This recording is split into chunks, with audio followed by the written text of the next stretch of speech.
पर हमले को लेकर हाई कोर्ट ने जांच के लिए एसआईटी गठित कर दी है, जो ममता सरकार के लिए बड़ा झटका है।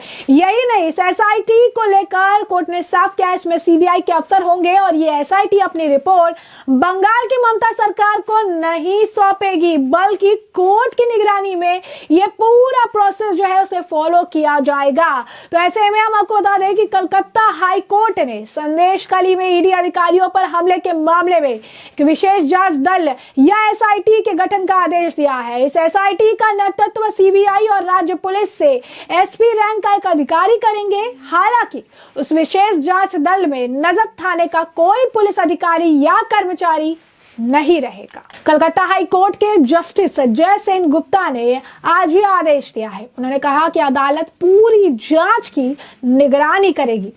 ईडी ने संदेशखाली जांच के मामले में सीबीआई जांच का अनुरोध किया। संदेशखाली मामले में शेख शाहजहां को खोजने के लिए उच्च न्यायालय पुलिस पर पूरी तरह भरोसा नहीं कर सकी। पुलिस के साथ सीबीआई भी अब इस मामले में जांच करेगी। हाईकोर्ट के मुताबिक पुलिस और सीबीआई के एक संयुक्त एसआईटी बनाई जानी चाहिए, वो टीम जांच करेगी। जज ने यह भी आदेश दिया कि नजद पुलिस स्टेशन जांच में भाग नहीं ले सकता। जांच में शामिल सीबीआई के अधिकारी भी होंगे।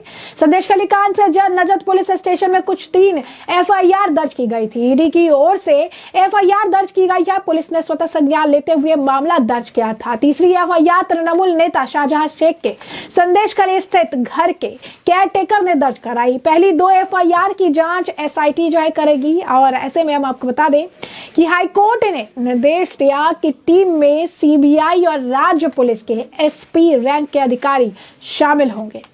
राज्य ने जानकारी दी कि उनकी ओर से एसपी जसप्रीत सिंह विशेष जांच दल में होंगे। हालांकि अभी तक सीबीआई की ओर से किसी अधिकारी का नाम नहीं लिया गया है। कोर्ट के आदेश के मुताबिक संबंधित सीट केंद्रीय बल या पुलिस की मदद से ले सकती है। कोर्ट की निगरानी में ही जांच होगी। कोर्ट ने आपको बता दें कि ईडी ने घटना के बाद दर्ज 2 एफआईआर की सीबीआई जांच की मांग की थी। कोर्ट ने दोनों मामलों में एसआईटी के गठन का आदेश दिया। हाईकोर्ट के मुताबिक एसआईटी मजिस्ट्रेट को रिपोर्ट करेगी, जो अभी जांच कर रहे हैं। उन्हें सारी जानकारी एसआईटी को देनी होगी। यह भी निर्देश दिया गया है कि कोर्ट के आदेश के बिना अंतिम रिपोर्ट दाखिल नहीं की जा सकेगी। पूरा मॉनिटरिंग हाईकोर्ट की निगरानी में होगा। यह विशेष टीम चाहे तो राज्य या केंद्रीय पुलिस की मदद ले सकती है। सीबीआई चाहती थी उन्हें ही जांच का प्रभार दे दिया गया। उन्होंने ये बात बुधवार को कोर्ट में कही। उनके मुताबिक कई बार देखा गया है कि जब सीबीआई जांच करती है तो राज्य पुलिस मदद नहीं करती। गौरतलब है कि पुलिस को कई बार कोर्ट से फटकार भी लग चुकी है, लेकिन ये अपने अब कह सकते हैं काम से पीछे नहीं हट रही। जस्टिस जय सेन गुप्ता ने भी जांच की प्रक्रिया की निष्क्रियता पर भी सवाल उठाया। हालांकि पुलिस को जांच से नहीं हटाया गया है, लेकिन अदालत के आदेश के मुताबिक सीबीआई को भी इसमें शामिल किया जा रहा है। ईडी ने अब क्या कहा है, तो ईडी ने हमले को लेकर कहा था कि उत्तर 24 परगना जिले के संदेशखाली में जब वे टीएमसी नेता शाहजहां शेख के परिसर की तलाशी लेने गए थे तो उन पर हुए हमले में उनके 3 अधिकारी घायल हो गए। इस दौरान सामान भी लूट लिया गया। ईडी ने बयान जारी कर कहा था कि हम पश्चिम बंगाल के पीडीएस घोटाले में राशन घोटाले के मामले में जांच के लिए उत्तर 24 परगना के टीएमसी के संयोजक शाहजहां शेख के 3 परिसरों की तलाशी ले रहे थे। इस दौरान एक परिसर में ईडी टीम और सीआरपीएफ कर्मियों पर 800 से 1000 लोगों की भीड़ ने जान लेने के इरादे से हमला कर दिया, क्योंकि ये लोग लाठी, पत्थर, ईंट जैसे हथियार से पूरी तरीके से लैस थे और ये लगातार ईडी के जो भी लोग थे उनके तरफ बढ़ रहे थे। बीजेपी और टीएमसी में हुई थी बयानबाजी। बता दें, मामले को लेकर बीजेपी ने पश्चिम बंगाल सरकार पर जमकर निशाना साधा था। केंद्रीय गृह राज्य मंत्री निशीथ प्रामाणिक ने कहा था कि राज्य सरकार को केंद्रीय जांच एजेंसी के अधिकारियों को सुरक्षा उपलब्ध करानी चाहिए, लेकिन पश्चिम बंगाल में ऐसा नहीं हुआ।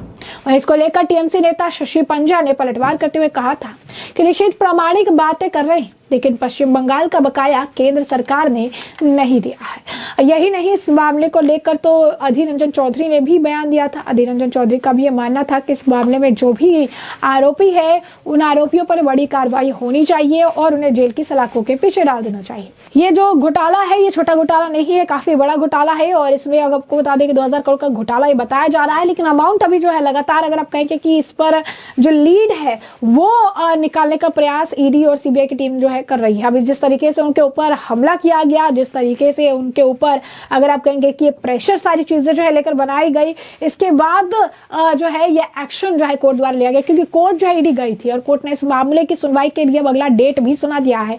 जी हाँ, बिल्कुल सही सुना आपने। आपको बता दें कि इस मामले की जो अगली सुनवाई है 12 तारीख को जो है ईडी करेगी। 12 फरवरी को जो है इस मामले की अगली सुनवाई जो है की जाएगी।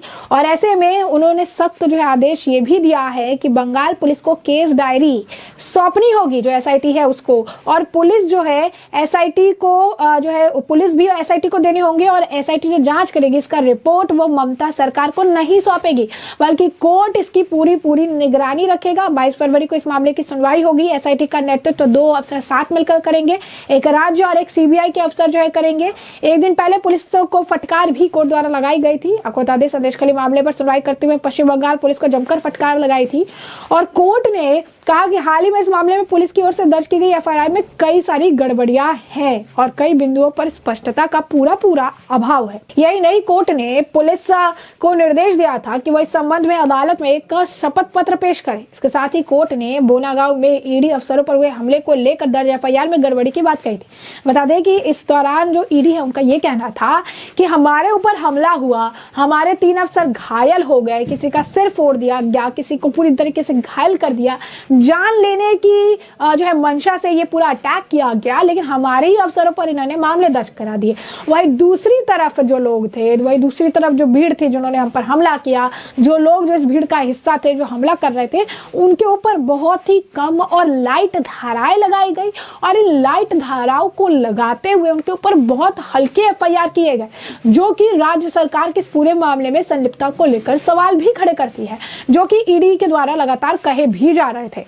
तो ऐसे में अगर आप देखेंगे तो इस मामले में जो कोर्ट ने फैसला लिया है ये ममता सरकार के लिए बड़े झटके के तौर पर देखा जा रहा है। ईडी अफसरों पर हमले के मामले में अब कलकत्ता हाई कोर्ट ने बड़ा फैसला लिया है। ममता सरकार को इस फैसले से झटका बताया जा रहा है। कलकत्ता हाई कोर्ट ने मामले की जांच के लिए एसआईटी का जो गठन किया है, एसआईटी में सीबीआई के अफसर भी शामिल होंगे, क्योंकि राज्य की पुलिस पर कोर्ट को भी भरोसा नहीं है। कोर्ट ने कहा कि एसआईटी बंगाल सरकार को रिपोर्ट नहीं करेगी, बंगाल पुलिस को केस डायरी भी जो है एसआईटी को सौंपनी होगी। कलकत्ता हाई कोर्ट अब इस पूरे मामले की जो सुनवाई है वो 22 फरवरी को करेगा। ये बात भी कोर्ट द्वारा स्पष्ट कर दी गई है। कुछ बिंदुओं पर भी ध्यान दिया गया है और ये बात भी कही गई है कि कोर्ट पूरी इस मामले पर निगरानी रखेगा और कोर्ट की निगरानी में इस मामले की जांच को आगे बढ़ाया जाएगा। हर बिंदुओं पर जो है ध्यान दिया जाएगा, छोटी से छोटी चीज को भी काफी अगर आप कहेंगे कि बारीकी से देखा जाएगा और इस मामले पर कड़े से कड़े एक्शन जो है आने वाले समय में उठाए जाएंगे और राज्य सरकार को भी इस मामले में जवाबदेह जो है उन्होंने कहा है कि होना पड़ेगा, क्योंकि राज्य की जिम्मेदारी थी